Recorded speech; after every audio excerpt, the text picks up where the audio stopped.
Good morning, everybody. First of all, on behalf of all of us, I want to welcome Governor Cuomo to Rochester, actually to Irondequoit, but to the greater Rochester area. We're very, very proud to have him here this morning. Before I begin, I have some acknowledgments I'd like to make. First of all, to the President and CEO of the Rochester General Health Systems, Mark Clement. I want to thank Mark for hosting us today. I can't, Mark Summer here is the front row. Mark, thank you. We have a Irondequoit Supervisor Bello is here, our host supervisor. I want to thank him for hosting today. Rochester City, applause. We also have Brighton Supervisor Maley. I just saw him as well. Our City Mayor, lovely Warren, is here. I want to thank Mayor Warren for coming. Our Monroe County DA, Sandra Dorley. The Chair of the Wayne County Board of Supervisors, Jim Hoffman, is here. And the Chair of the Wyoming County Board of Supervisors, Doug Berwanger, is here as well. And missed anybody, and he'll be speaking soon, but also I want to just acknowledge our Majority Leader, Joe Morelli. He'll be acknowledging his delegation, as will Senator Robach. I'll introduce in a few minutes. Just very quickly, we are very, very proud to have the governor here. He's going to be giving some comments on the budget. As a point of personal privilege, some of the things I want to say is that if you could point in any time in our history where we had a governor who has spent more time and invested more in Rochester, please tell me, because there is fact and there's perception. And I think sometimes people have a perception. Well, the facts speak for themselves. And I go back in time when I was mayor, and the number one project here was the 390 Kendrick Road interchange. It was a number one project then and continued. Well, this governor invested $140 million in that project and stuck to his word on that. The Eastman Business Park, we have $90 million invested. Another project that was designated the number one priority for the regional council here in the Finger Lakes, $90 million already pledged and invested, which is just creating jobs left and right. We have $60 million to the Great Finger Lakes Regional Council, chaired by Danny Wegman and Joel Seligman. And I think the three-year total is $224 million for the regional councils. And just a few others. Our transit improvements have gotten $12.5 million. RGTA has picked up that. We have the Midtown Plaza investments. We have $8 million for downtown development with Sibley's and Windstream, $15 million for affordable housing in the city of Rochester, $10 million for the U of R high-tech computing and big data R&D Center, $5 million for a new downtown incubator, $4 million for College Town, and the list goes on and on. I have a binder that's about 2 inches thick of what this governor has invested. And time again, I see it, and I want to thank him publicly for what he has done for my hometown, for Rochester. He does it consistently, and he is here. He is investing, he is listening, and I don't think anyone, at least in my memory, has spent as much time in upstate New York as this governor has. He'll talk about the budget. He has the city of Albany working. I've never seen both sides work together like he has had them work. He's shown great leadership, great support, and this state is moving because of him. And I just want to publicly thank him. It is an honor and a privilege to be on his team and to see what he does, not only for the state, but for this community. So I just appreciate what he has done.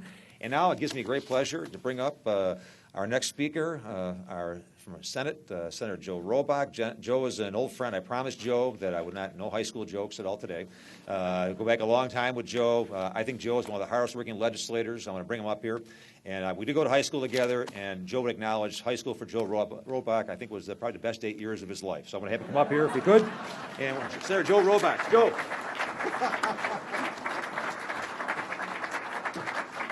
Oh, my goodness. You know, obviously, I paid more attention to Aquinas because I took the pledge that I wouldn't make any jokes about Bob, and so did he. He didn't keep up. I will. I am delighted to be here and want to also add my thanks to the governor for not only being here, but really for working so hard on these budgets.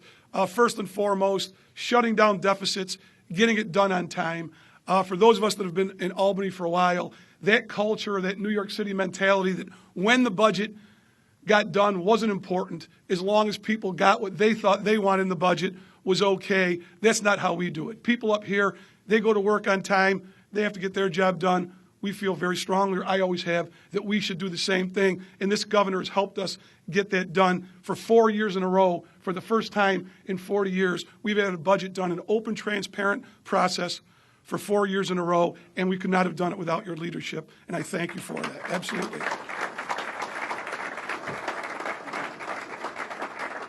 And it really is true. We say it, but it's true. It's a little bit culturally different in New York.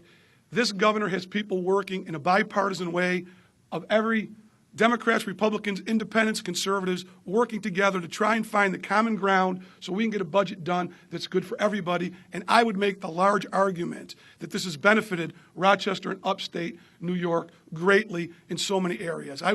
There's almost too many to mention. Bob Duffy talked on some of them. The governor will talk about more, but it's really true. It's not about words. It's about proof. It's really about getting it done. So I'm so happy to be here for this.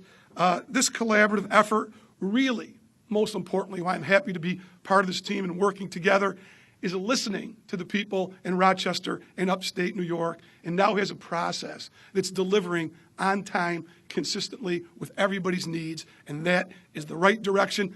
And more importantly, I will say this, too. For all of us that have been political, we hear a lot of things before elections.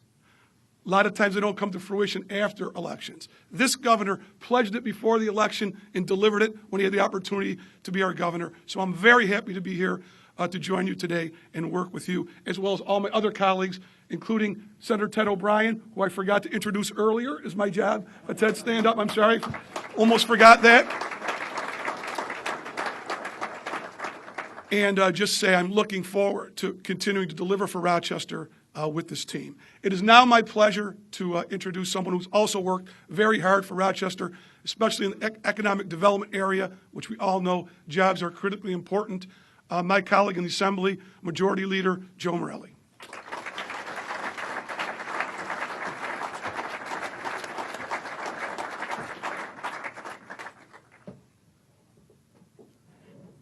Look at that. Still short, Governor. Sorry about that. I'll try to get taller by the next time you get here. Thank you. First of all, thank you to Joe Robach, who is a longtime friend and colleague, and it's always a pleasure to work with him and to be with him. Thanks to Lieutenant Governor Bob Duffy for his distinguished service to our community and to our state. Thank you to Mark and all his team at Rochester General Hospital and General Health for hosting. I want to acknowledge Adam Bello, our great supervisor and a great friend who's doing a great job. And, of course, it's wonderful to have Governor Cuomo back in the place I have called home for most of my life. Let me start where any good majority leader would start, by introducing his colleagues and members. And I do want to acknowledge my great friends and partners in government in the State Assembly, Assemblymember Harry Bronson and Assemblymember Mark Johns.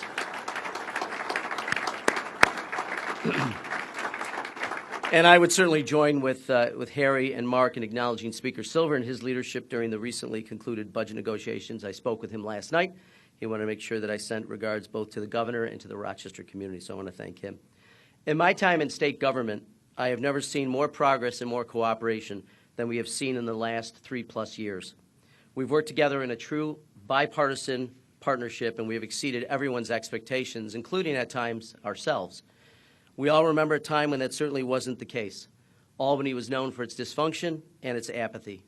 Instead, now we have a functioning government that truly works for the people of this state.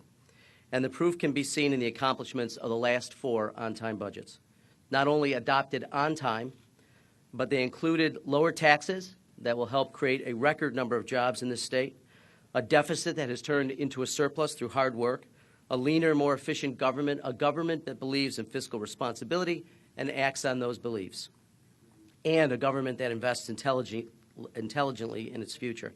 And, Governor, I have to say that this isn't just a grand slam. To slightly change metaphors, you have become a 4-time MVP, the LeBron James, if you will, of New York governors.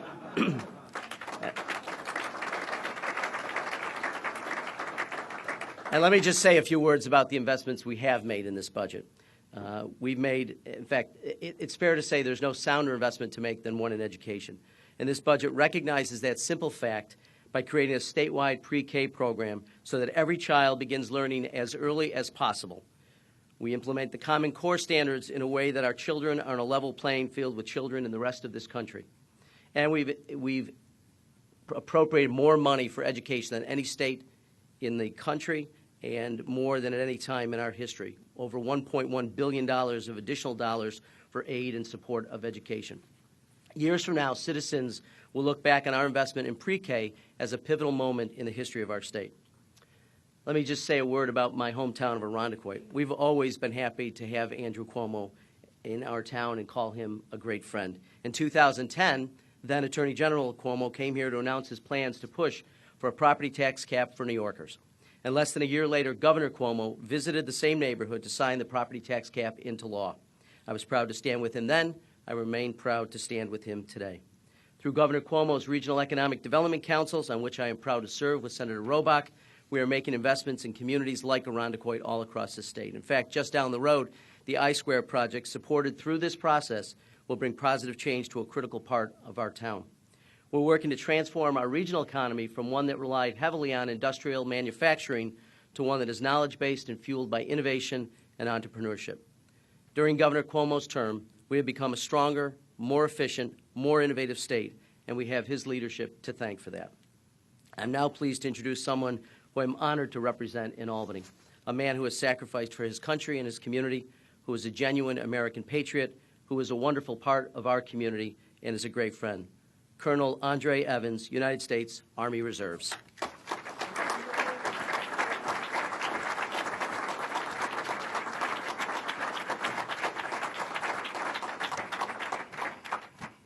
Good morning. Thank you, Majority Leader Morelli. My name is Andre Evans. I'm a 34-year resident of Monroe County, as well as a veteran, where 30 of my 33 years has been spent in the New York Army National Guard. It is my pleasure to be here with you today, and I would like to thank Governor Cuomo for asking me to speak here today. This budget addresses an issue every single homeowner in the state struggles with and have struggled with for years. As a middle-class family in Monroe County, the size of our yearly tax bill matters. Now, you can only stretch a dollar only so far. For my family, every dollar matters, and it matters a lot. Right now, we pay about $5,700 in property taxes. As my good friend Joe Robach said, it's just too high. Now, this is on top of all the other taxes we have to pay. I see that this plan delivers real property tax relief to homeowners like you and me. This is great news. The hundreds of dollars in savings that we receive under this plan can be used to put toward the cost of school, the cost of groceries, the cost of out-of-pocket medical expenses, or just paying toward retirement. This plan makes a real difference for working and middle-class families just like mine, not just in Rochester, but all across the great state of New York. I'm not a politician.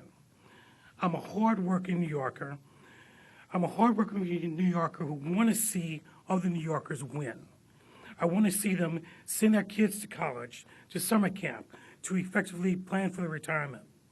The property tax burden facing the state is not a Democratic issue. It is not a Republican issue. It is a New York issue that every New Yorker should care about, and I know that every New Yorker likes to win, and I'm a New Yorker. I want to thank Governor and my representatives in the Senate and Assembly for passing the property tax freeze and giving my family and millions of other New Yorkers and New York families a little peace of mind.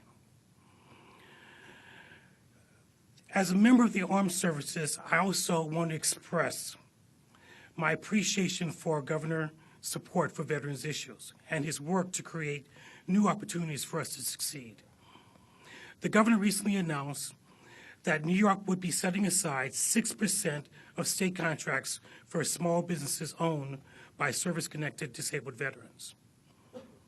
As a service-connected disabled veteran, I'm very excited about this initiative.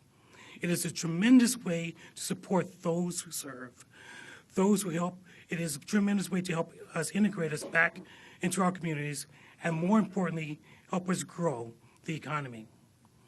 Even after they have served in the military, veterans have so much to give, so much to contribute to our country, to our state, to our local economy.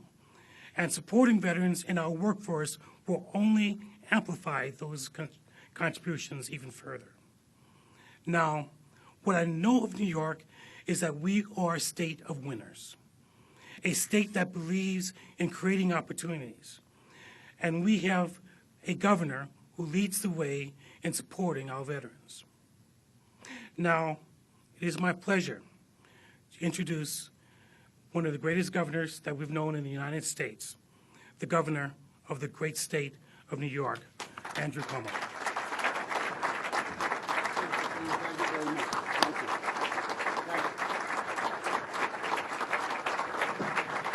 Thank you. Thank you very much. Thank you very much. Thank you. It's truly my pleasure to be back in Rochester, Irondequoit. Mark, thank you very much for your hospitality, and thank you for having us here. First, to Colonel Andre Evans, thank you for your kind introduction, and most of all, thank you for your service. We all owe you a debt of gratitude. Please.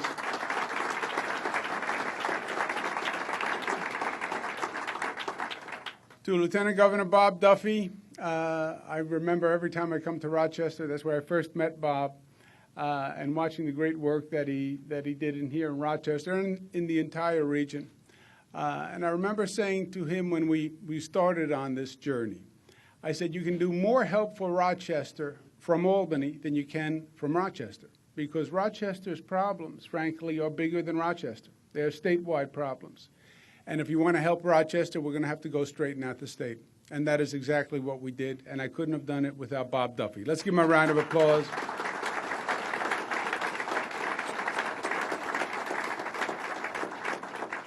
To Majority Leader Joe Morelli. Is that the right title, Majority Leader? He likes to be called Grand Poobah in Albany, so I don't know what we refer to him here. I think Joe got taller since he became Majority Leader, didn't he? I think it was worth a good 3-4 inches, Majority Leader. That's what I think. Joe I've known many, many years, and he's a great friend. And I'm so proud to see how well he's doing, and I'm so proud to watch his ascension in the State Assembly. It makes him a great representative for the district. It actually helps him as a representative for his district because as Majority Leader, not only are you taller, but you have more power, and you can get more good things done. But he's also brought a tremendous orientation to the Assembly. And he's brought an upstate orientation to the Assembly. And I think it's made the Assembly a better Assembly. And it wouldn't have happened without Joe Morelli. Let's give him a round of applause.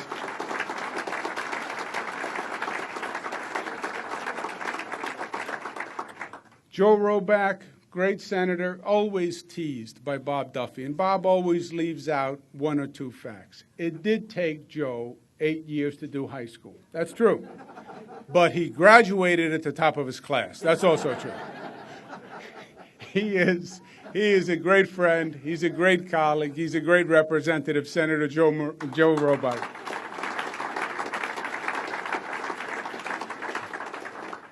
We're here to talk to you about the state budget. State budget is a big deal. A budget is actually bigger than the word budget would connote. You know, budget sounds like it's a plan. The budget answers the big questions for the state for the year.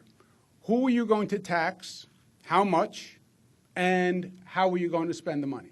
That's what the budget is all about.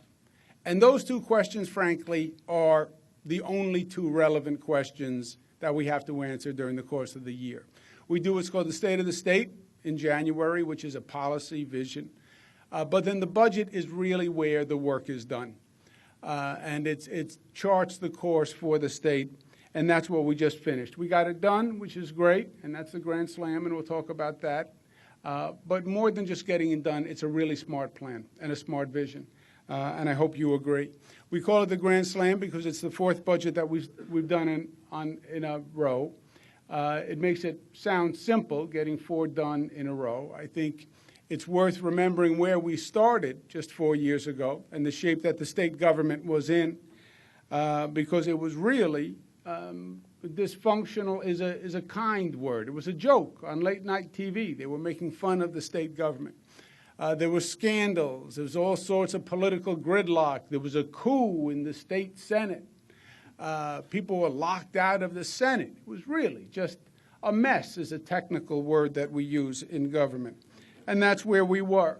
more than just the government, there was a sense that the state itself was in trouble, and that the state was losing it, and that the best was behind us, and that the Empire State really wasn't the Empire State anymore. Especially in upstate New York, there was a sense that people were leaving and businesses were leaving, and this was going on year after year, and that upstate New York was in free fall. That was the perception. Now, we did do a lot of damage to ourselves. This great state has many talents, but we also did a lot of damage to ourselves. We raised taxes to an unsustainable level. And people and businesses are smart. You keep raising taxes, they will leave. They're more mobile than ever before. They don't have to be here. I know as New Yorkers we think there's really no other state out there. But if you look at a map, there are other states. You see the lines. They're not what New York is. They don't have the same quality that we have here in New York. But if you keep raising taxes, you have forced people to make that choice. And we have seen people leaving, and we have seen businesses leaving.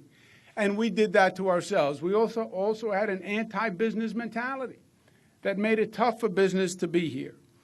There's a famous saying, New York State has no future as the tax capital of the nation. You know who said that? Me. That's who said that. I'm the one who made that famous. But I believe if I say it enough, it will be famous. And then it will actually be a famous saying.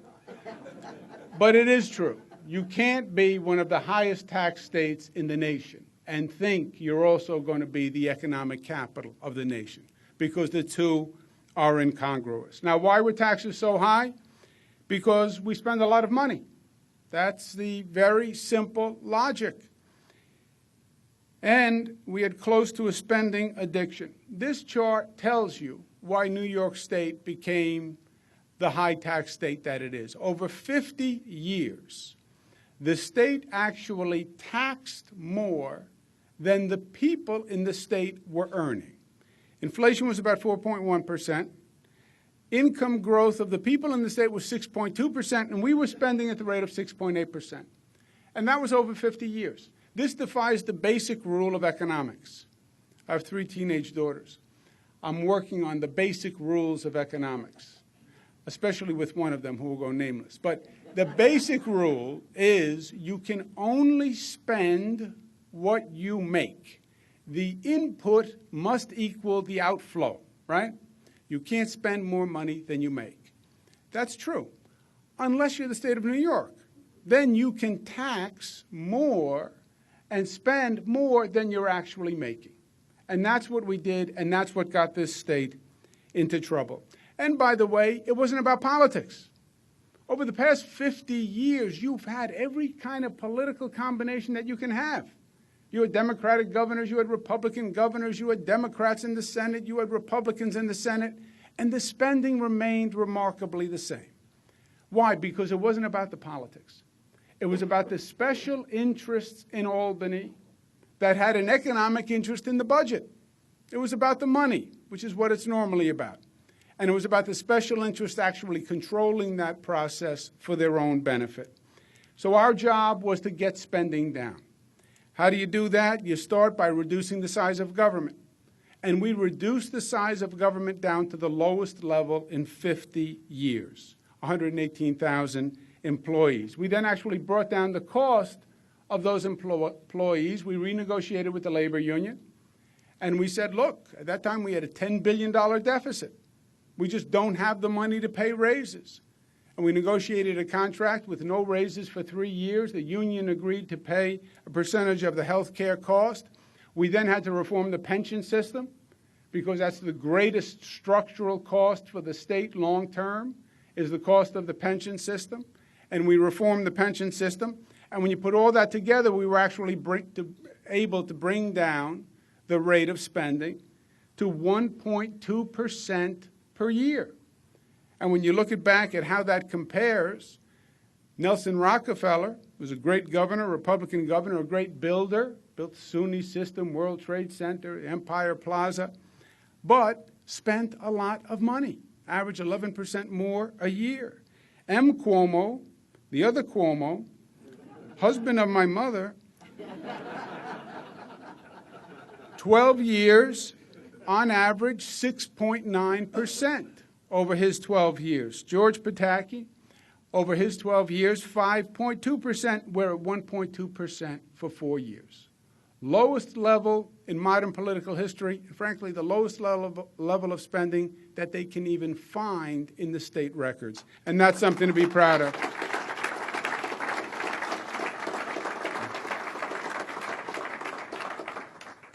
Because we spent less, we could tax less, and we did. Every New Yorker in the state pays a lower income tax rate today than they did 3 years ago, period. Every New Yorker pays a lower income tax rate. Whatever your income, wherever you are on the spectrum, you pay a lower income tax rate today. For the middle class, which we define as up to $300,000, so it's a very generous definition of middle class, they pay the lowest rate they've paid since 1953, the lowest income tax rate. We reduced the business tax rate from 7.1 down to 6.5. That's the lowest rate since 1968. We brought the manufacturer's tax down to 0 because we want manufacturers to stay. We want manufacturers to come. That's the lowest rate since 1917, believe it or not. And we increased the estate tax threshold, what we call the move to die tax, where people literally move from the state because our estate taxes are too high. We raised it to be in conformance with the federal limit at $5.4 million. Now we want to tackle the worst tax for the state. The worst tax is the property tax. People don't leave the state or complain about the income tax. They are leaving and complaining about the property tax. And they should. It is the highest tax in the state is the property tax. It actually has nothing to do with the state. It's the tax charged by the local governments and the school districts. But it's about $50 billion compared to $40 billion for the income tax statewide. Not only the tax is high, they are the highest in the nation. It's not just relative to New York. Literally the highest property taxes in the United States of America. Westchester County, highest property taxes in the country paid in Westchester County. Nassau County, number 2. But by percentage of home value, 13 of the 15 highest tax counties in the country are in upstate New York. Monroe is number 2. So Westchester, in absolute dollars, pays the highest tax. But by percentage of the home value, upstate New York, 13 of 15. This is why people are leaving. And this is why people are saying they can't afford to stay. Because our cost of property taxes is one of the highest, and when you add it to your mortgage payment, for many people, it is literally unsustainable. Why are the property taxes so high? Because we have so many local governments. 10,500 local governments. Just think of that.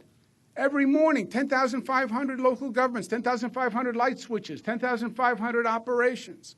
Even if you control the cost of inflation 1%, 2%, there's so many of them that the cost is just staggering. Monroe County, 624 governments in Monroe County, $1.6 billion. Just for the infrastructure, just for the operation. Well, we love our local governments and we associate with local government. That's true. 1 county, 1 city, okay, 20 towns. Well, we love our towns. We love our villages. 18 school districts, 23 fire districts, 100 drainage districts, 15 fire districts, 160 lighting districts, 45 park districts, refuse 14, 62 sewer districts, 98 water districts. Do you really need all these different levels of government? Do you really identify with all those different levels of government? Do you really identify with all those mascots, right? Do you really need this for your identity?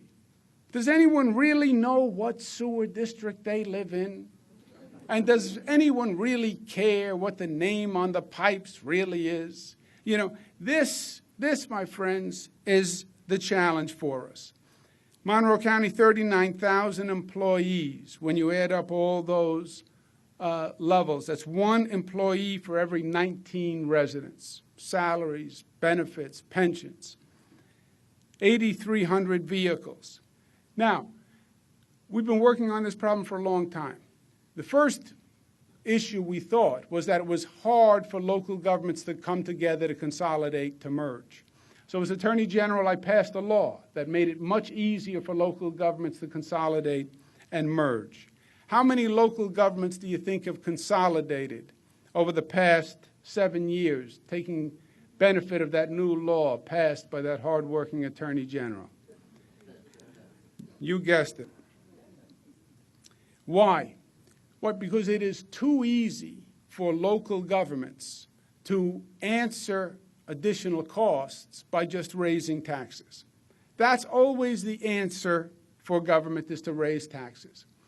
And whereas private sector companies, you have a built-in sanction. You have to be profitable. You have a bottom line. Your costs can't exceed your revenue. Otherwise, something called bankruptcy happens, right? Households, you have to live within your means. Otherwise, the bill collector calls. Government, you really don't, because you can just always raise taxes. And that's what we've been doing. And we've been doing it so long and so well, that's why we're now the highest taxed county and the highest taxed state in the nation. How do we change it? We want to use democracy to change it. We want to use you to change it. We want to empower the people in the state to change it. So we passed a property tax credit that works like this. Year 1, every homeowner gets a check from the state for 2% of their property taxes. Whatever your property taxes are, you will get a check for 2% of that amount sent to you by the state. As the Colonel said, you need relief, the economy's tough, here's a check rebating to you 2% of your property tax. If, there's an if, there's always an if your local government stays within what's called the property tax cap, which we passed 2 years ago. Property tax cap is 2%. So if your local government stays under the cap, you will get a 2% credit from the state. Year 2, you'll get another 2% check from the state. If your local government stays within the property tax cap and cooperates with the surrounding local governments and gives the state a plan where they reduce their costs 1% a year for 3 years. 1% a year for 3 years. That's what we want them to do. We want them to cooperate. We want them to work together. We want to find out how those governments together, working together, can actually reduce their cost. Not that they have to consolidate, not that they have to merge. Start with the simple things. Why does everybody have to do snow plowing? Why does everybody have to do purchasing? Why does everybody have to do HR? Just find savings where you can share services, share functions, and bring down the cost 1% a year. So the homeowners will get the rebate, and they need it. The economy's tough, and the local government has an incentive to do what they haven't done, to do what in many ways runs against human nature, and actually work together and cooperate and reduce the cost, because we just can't afford to continue to pay the cost. Now, the incentive is, if the local governments don't find ways to reduce costs, and if the homeowners don't get that check, don't get that 2%, the homeowners are not going to be happy campers. And the local government will hear about it. And that's exactly what we want accomplished. Local governments are upset with me. They say that I'm creating pressure on them to reduce costs. Guess what? I'm creating pressure on them to reduce costs. Because I can tell you this, if Colonel Evans does not get his 2% check, he is not happy. And if he goes down and knocks on the door of local government, they are not going to be happy. And that is exactly how this plan is supposed to work. We also have more economic development initiatives. Our main economic development initiative is what we call the Regional Economic Development Councils that have region by region economic development plans, which is working very well. Your Finger Lakes Regional Economic Development Council has done exceedingly well, and we want to do another round of that this year with another $150 million. We have a program that I'm very excited about called Startup New York, which is very simple but very powerful. Any new job created, we have tax-free, 100% tax-free zones for 10 years for any new business, any new job. People complain about the taxes in New York.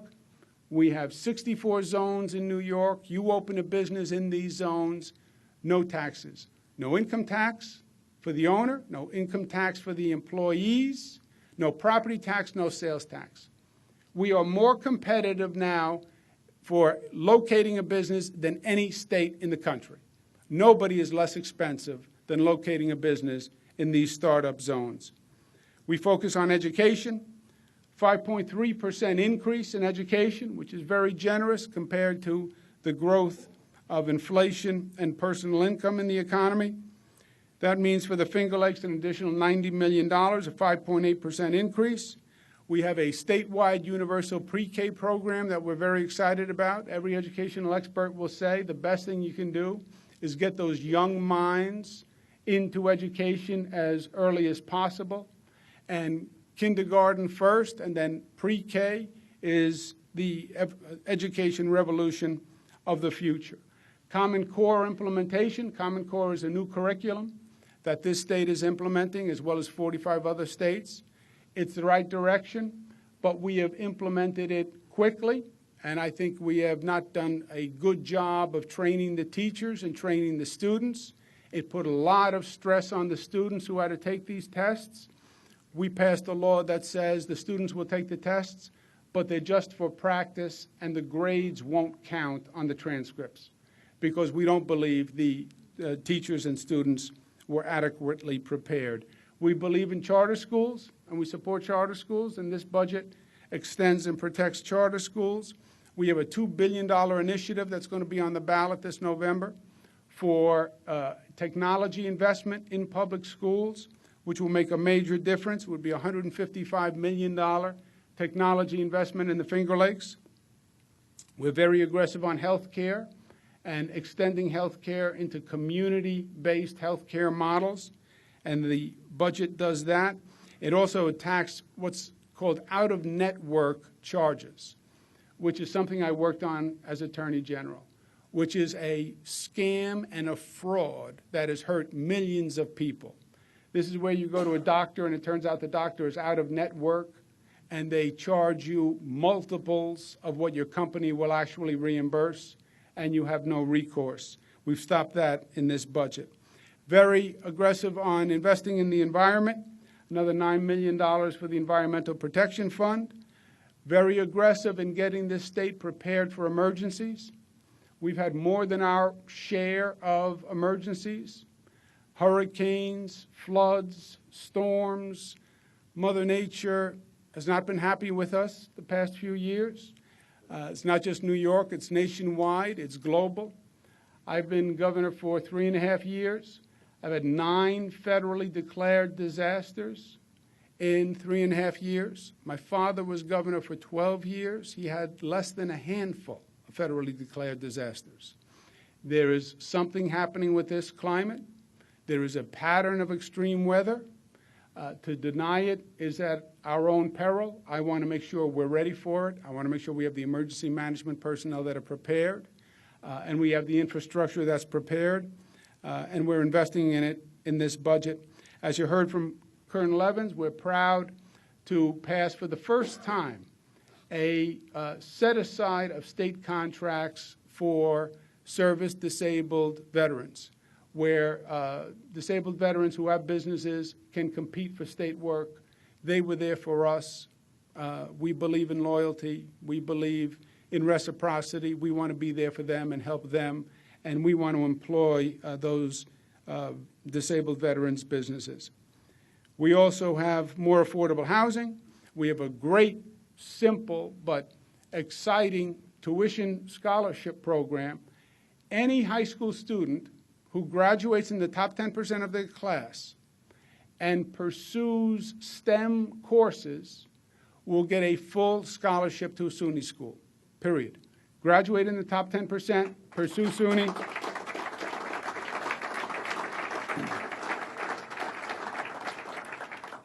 We crack down on the penalties for texting while driving for young people. This is a major problem in our state and texting while driving in general.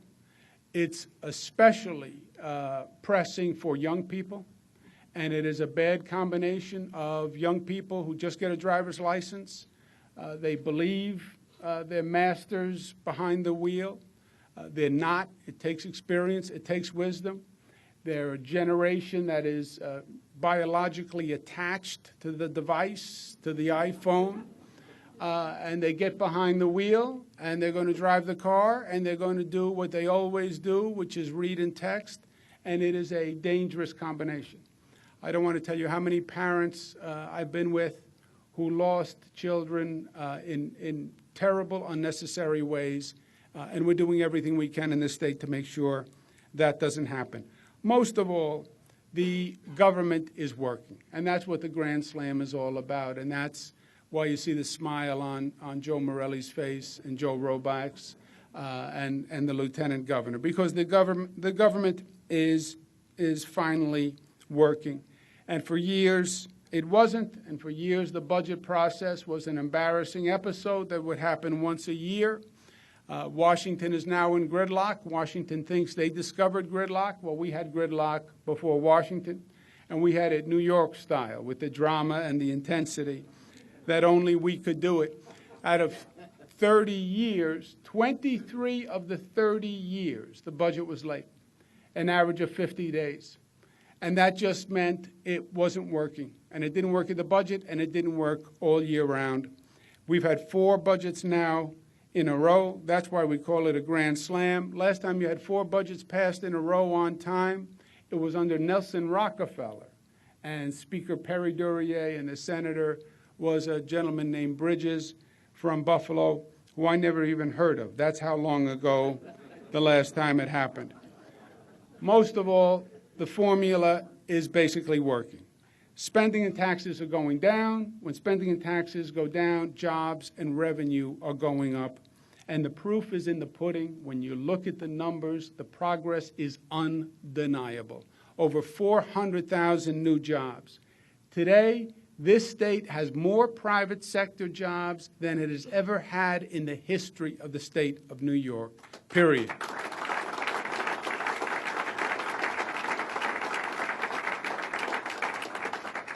New York State is number 2 in the country in creating new jobs since the recession, believe it or not. Exports are up 15%. Our ratings are up by all 3 rating agencies. On this past budget, we just got another positive review from Moody's on what the budget does. Unemployment is down in every region of the state. And that's important because in the past years when the economy did well, it was spotty. The economy would do well in upstate New York, but not in downstate, and downstate not upstate. Its unemployment is down in every region, and this is what I'm most excited about. Upstate unemployment rate dropped 2% last year, which is the biggest one-year drop in recorded history. That's a great piece of news.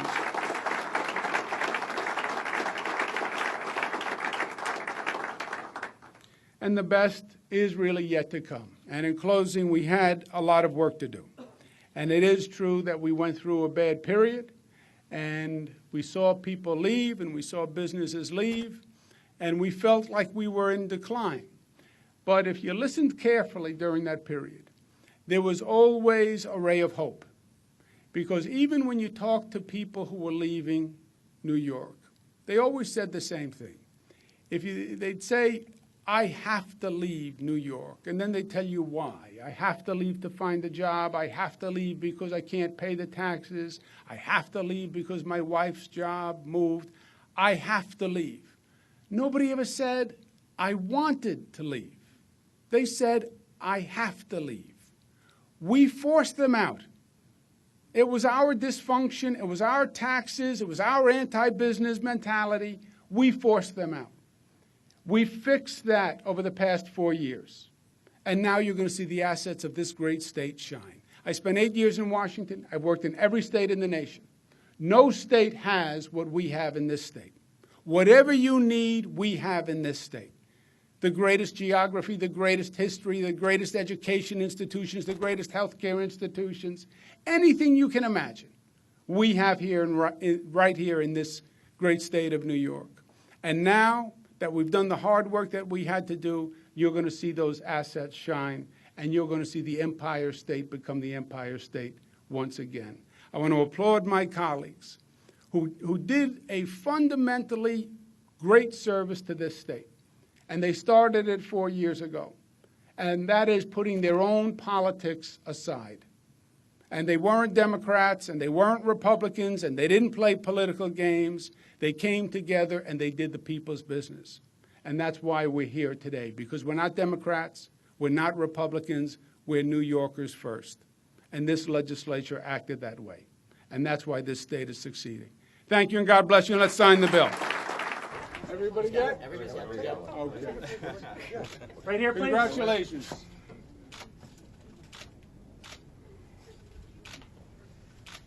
Thank you, guys. Thank you.